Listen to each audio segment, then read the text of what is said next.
جو 9 مئی کا سانیہ ہے، جو قومی سانیہ ہے، ملک کی تاریخ میں ایک ایسا سانیہ جس کے اوپر ہر دل رو رہا ہے اور ہر آنکھ اشک بار ہے، اور جو 9 مئی کا قومی سانیہ، اس کے اوپر ایک شخص جس نے نہ گڈ ٹو سی یو کہنے والے چیف جسٹس کو کے سامنے مذمت کی، جنہوں نے ان کے ساتھ درخواست کی کہ اس کی مذمت کریں،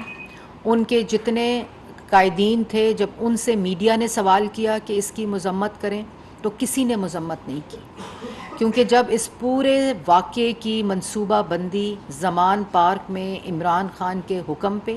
عمران خان کی قیادت میں اور عمران خان کے آئیڈینٹیفائی کیے ہوئے اہداف کے اوپر امپلیمنٹیشن ہوگی تو اس کی کون مذمت کرے گا؟ اگر عمران خان صاحب وضاحتیں پیش کر رہے ہیں اور یہ وہ شخص ہے جس کی پوری سیاست انتشار، فساد اور ملک کے خلاف سازش اور دشمنی ہے، پوری سیاست،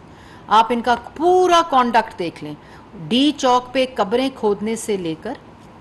سپریم کورٹ کے باہر گندے کپڑے لٹکانے سے لے کر، سول نافرمانی،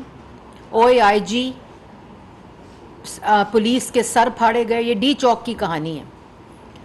اور اس وقت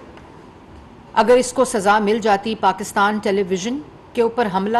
جس کے بعد شاباش دی جا رہی ہے کہ ہمارے کارکن پی ٹی وی پہنچ گئے جو آج اس ملک کا صدر پاکستان ہے، ان کی آڈیو کے اندر عمران خان صاحب اور وہ گفتگو کر رہے ہیں کہ مبارک ہو، ہم نے پی ٹی